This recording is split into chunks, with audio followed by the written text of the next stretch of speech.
Hello বন্ধুরা, আমার YouTube channel লক্ষ্মীখানাতে আপনাদের সবাইকে স্বাগত। আজ আমি 2025 সালের তৃতীয় পর্যায়ক্রমিক মূল্যায়নের প্রস্তুতিতে 2024 সালের প্রশ্নপত্র চতুর্থ শ্রেণীর পরিবেশ 2 নম্বর স্কুল কালনা অম্বিকা মহিষমর্দিনী প্রাথমিক বিদ্যালয় সমাধান করব। 1 নম্বর সঠিক উত্তরটিতে টিক চিহ্ন দাও। নাম্বার ক, পৌষ মেলা হয় শান্তিনিকেতনে, কলকাতায়, কেন্দুলিতে। শান্তিনিকেতনে। নাম্বার খ, গম্ভীরাপালা বর্ধমান, হুগলি, মালদা জেলায়। গম্ভীরাপালা মালদা জেলায়। নাম্বার গ, কৃষ্ণনগর, জয়নগর, জনাইয়ের মনোহরা বিখ্যাত। জনাইয়ের মনোহরা বিখ্যাত। নাম্বার খ, পুতুল তৈরি করেন কুমোর, পটুয়া, কুম্ভকার। পুতুল তৈরি করেন পটুয়া। নাম্বার ঙ, বড়দিন উপলক্ষে বিশেষ খাবার হলো কেক, প্যাটিস, বিস্কুট। কেক। 2 নম্বর নিচের প্রশ্নগুলির পূর্ণ বাক্যে উত্তর দাও। নাম্বার ক, মানুষ কি প্রাণী? মানুষ সামাজিক প্রাণী। নাম্বার খ, আত্মীয় কাকে বলে? একই পরিবারের শাখা প্রশাখাকে আত্মীয় বলে। নাম্বার ক, পাঞ্জাবে কিসের চাষ বেশি হয়? পাঞ্জাবে জোয়ার, বাজরা ও গমের চাষ বেশি হয়। নাম্বার ঘ, নুন মাখিয়ে রাখলে মাছ মাংস ভালো থাকে কেন? নুন মাখিয়ে রাখলে মাছ মাংস ভালো থাকে কারণ নুন হলো জীবাণুনাশক, তাই। নাম্বার ঙ, গবাদি পশু কাকে বলে? গরু ও গরুর মতো গৃহপালিত পশুদের একসঙ্গে গবাদি পশু বলে, যেমন মহিষ, ছাগল, ভেড়া ইত্যাদি। 3 নম্বর নিচের প্রশ্নগুলি 4-5টি লাইনে উত্তর লেখো। নাম্বার ক, প্যাকেটজাত খাবার বেশ কিছুদিন ভালো থাকে কেন? প্যাকেটজাত খাবার বেশ কিছুদিন ভালো থাকে কারণ প্যাকেটজাত খাবারের মধ্যে অনেক প্রকার রাসায়নিক দ্রব্য মেশানো থাকে, এর জন্য। নাম্বার খ, আদিম মানুষ চাষবাস কিভাবে শিখেছিল?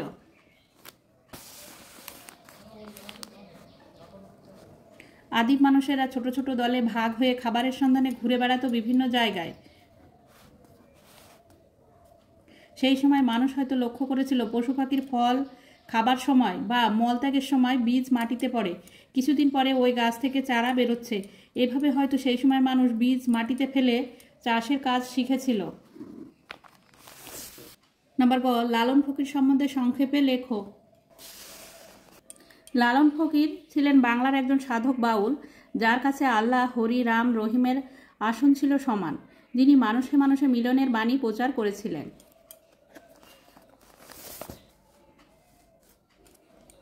4 নম্বর নিচের ছকটি সম্পূর্ণ করো। কোন অঞ্চল জীবিকার নাম? নাম্বার ক, চাষের জমির আশেপাশে জীবিকা হচ্ছে কৃষিজীবী।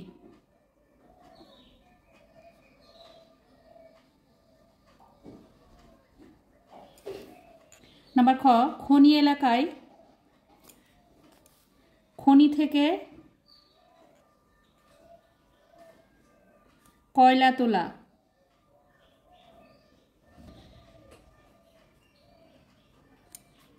নাম্বার গ, ঘন জঙ্গলের পাশে কাঠ সংগ্রহ করা।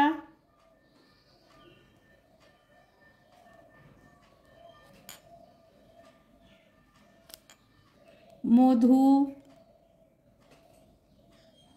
পাতা,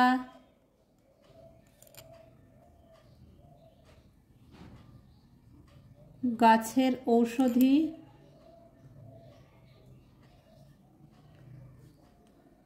সংগ্রহ করা।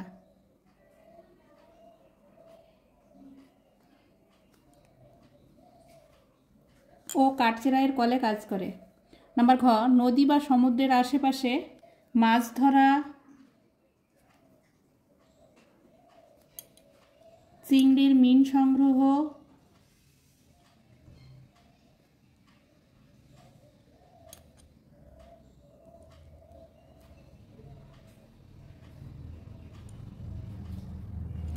নৌকা তৈরি,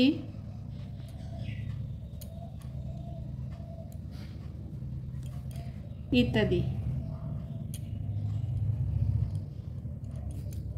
5 নম্বর নিচের প্রশ্নগুলির উত্তর দাও। নাম্বার ক, বিষ্ণয় কাদের বলে? প্রায় 550 বছর আগে জামভাজি নামে একজন খুব জ্ঞানী ব্যক্তি ছিলেন। তিনি মানুষকে পরিষ্কার পরিচ্ছন্ন ও শান্তিতে থাকতে আর পরিবেশ ভালো রাখতে ভালো ভালো উপদেশ দিতেন। তার শিষ্যরা 29টি উপদেশ মেনে চলত বলে তাদের বিষ্ণয় বলা হয়। নাম্বার খ, বিষ্ণুপুর কী জন্য বিখ্যাত? বিষ্ণুপুরি সিল্ক শাড়ির জন্য বিখ্যাত। নাম্বার গ, মফলং পবিত্র বনভূমি কোথায় অবস্থিত?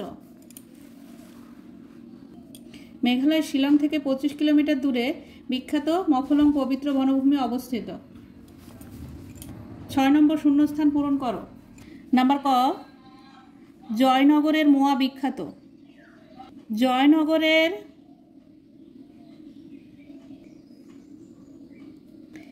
মোয়া বিখ্যাত। জয়নগর এর মোয়া বিখ্যাত। নাম্বার খ, টিপু সুলতান মসজিদ কলকাতায়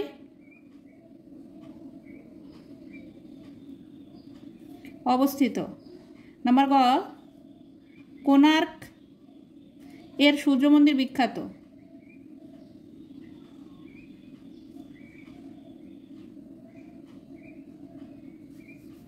নাম্বার খ, জলপাইগুড়ি জেলার বক্সা অরণ্যে রাজা ভাত খাওয়া প্রকৃতিবীক্ষণ কেন্দ্র অবস্থিত।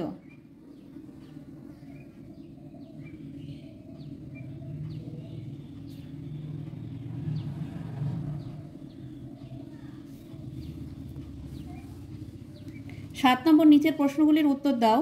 নাম্বার ক, পশ্চিমবঙ্গ রাজ্যটির উৎপত্তি কবে ও কিভাবে হয়? 1947 সালে যখন ভারত স্বাধীন হয় তখন পশ্চিমবঙ্গ রাজ্যটির উৎপত্তি হয়। 1905 সালে লর্ড কার্জন বাংলাকে ভাগ করেছিলেন প্রশাসনিক সুবিধার জন্য। এর উদ্দেশ্য ছিল আসলে হিন্দু মুসলমানদের মধ্যে বিভেদ সৃষ্টি করা। এর বিরুদ্ধে তীব্র আন্দোলন শুরু হয়, স্বদেশী আন্দোলন। শেষ পর্যন্ত তীব্র বিরোধিতার কারণে 1911 সালে বঙ্গভঙ্গ বাতিল করা হয় এবং বাংলা আবার একত্র হয়। বাংলা 1947 সালে চূড়ান্তভাবে ভাগ হয়ে যায় পূর্ববঙ্গ ও পশ্চিমবঙ্গ। পূর্ববঙ্গ পাকিস্তানের অন্তর্ভুক্ত, পশ্চিমবঙ্গ ভারতের রাজ্য। নাম্বার খ, কলকাতার কয়েকটি গুরুত্বপূর্ণ সরকারি কার্যালয়ের নাম লেখো। কলকাতার কয়েকটি গুরুত্বপূর্ণ সরকারি কার্যালয়ের নাম হল Raj Bhavan, Nabanna, writers building, Kolkata high court, Paschimbanga Bidhan Sabha Bhavan. Number গ, বর্ধমান জেলার দ্রষ্টব্য স্থানগুলির নাম লেখো। বর্ধমান জেলার দ্রষ্টব্য স্থানগুলির নাম: 1 নম্বর, বর্ধমান শহরের রাজবাড়ি, বর্ধমান রাজপরিবারের প্রাসাদ। কেতুগ্রাম নবদ্বীপ ঘাট সংলগ্ন, ধর্মীয় ও ঐতিহাসিক দিক থেকে উল্লেখযোগ্য। দত্তপুর ধাত্রীগ্রাম, প্রাচীন জনপদ। মাইথন ড্যাম ঝাড়খণ্ড সীমান্তে অবস্থিত, ভ্রমণ ও পিকনিকের জন্য জনপ্রিয়। কাজী নজরুল ইসলাম জন্মস্থান চুরুলিয়া, কবির স্মৃতিসৌধ ও জাদুঘর। কাজী নজরুল ইসলামের জন্মস্থান চুরুলিয়া, কবির স্মৃতিসৌধ ও জাদুঘর। নাম্বার ঘ, ডুয়ার্স বলতে কি বোঝো? ডুয়ার্স বলতে উত্তরবঙ্গের তরাই ও পাহাড়ের পাদদেশবর্তী অঞ্চলকে বোঝানো হয়। ডুয়ার্স শব্দটি এসেছে ডোর বা দ্বার শব্দ থেকে। ভৌগোলিকভাবে ডুয়ার্স অঞ্চলটি পশ্চিমে তিস্তা নদী থেকে পূর্বে সংকোচ নদী পর্যন্ত বিস্তৃত। নাম্বার ঙ, ভারতের কেন্দ্রশাসিত অঞ্চল কটি ও কি কি?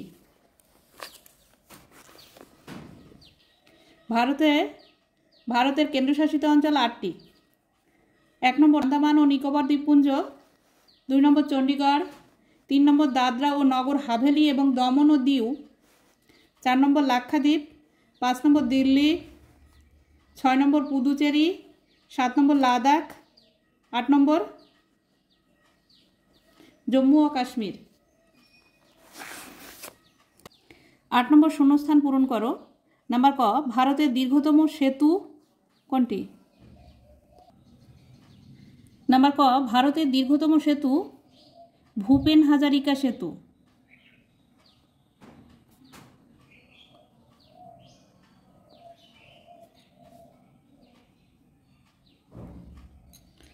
যার দৈর্ঘ্য 9150 মিটার। এটি 2017 সালে উদ্বোধন হয়।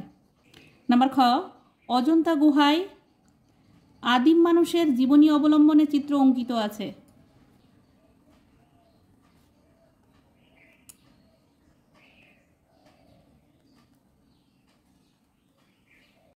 নাম্বার গ, কলকাতা মহানগরীর প্রতিষ্ঠা করেন জব চার্নক। Job Charnock. এখানে একটু ভুল হয়েছে, হাজার কয়াকার আর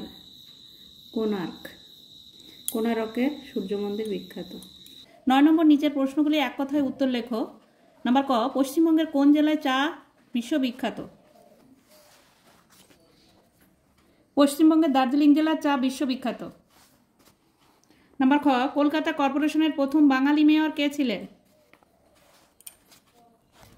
কলকাতা কর্পোরেশনের প্রথম বাঙালি মেয়র ছিলেন দেশবন্ধু চিত্তরঞ্জন দাস। নাম্বার গ, টেস্ট ক্রিকেটে সবথেকে বেশি শতরান কার রয়েছে? টেস্ট ক্রিকেটে সবথেকে বেশি শতরান সচিন তেন্ডুলকরের রয়েছে। 10 নম্বর, পুরো কথাটি লেখো। জিএমটি।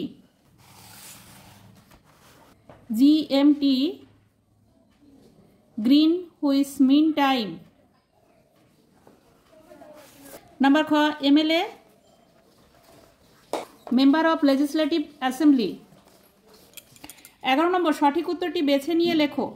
নাম্বার ক, ক্রিকেটের জনক হলেন W G. Grace, Virat Kohli, Viv Richards, W G. Grace. Number খ, পৃথিবীর প্রাচীনতম খেলা হলো হকি, কুস্তি, বক্সিং। কুস্তি। আজ এই পর্যন্তই বন্ধুরা। ভিডিওটি ভালো লাগলে লাইক, কমেন্ট ও শেয়ার করবেন এবং চ্যানেলটি সাবস্ক্রাইব করবেন।